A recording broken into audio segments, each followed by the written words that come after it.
सर्वांना श्री स्वामी समर्थ. तर इथे सकाळी छान अशी देवपूजा वगैरे झाली ना. सोमवार होता आणि बघा महाराजांना जे बटर गुलाब आहे ना ठेवलेलं ते मात्र आमच्याच झाडाच्या कुंडीतून होतं. छान असं फुल आलेलं सकाळीच आणि मग मी अर्पण केलं. त्याच्यानंतर लगेचच 10:30च्या आरतीला गेले.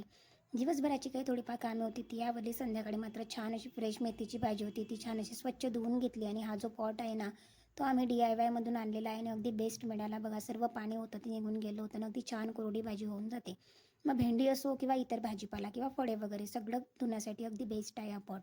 त्याच्यानंतर इथे जिरं मोहरीची फोडणी दिली. नंतर लगेचच 2 मिरच्या, लसूण आणि लगेचच मेथीची भाजी होती ती टाकून दिली. नंतर थोडीशी हळद आणि मीठ टाकलं आणि थोड्या वेळासाठी मात्र इथे झाकण वगैरे ठेवून दिलेलं होतं. यामध्ये एक छोटासा आलू आणि थोडंसं मटर म्हणजे मिक्स व्हेज केलेली होती. आलू, मटर आणि मेथीची भाजी छान लागते अशी भाजी आणि खूप टेस्टीसुद्धा.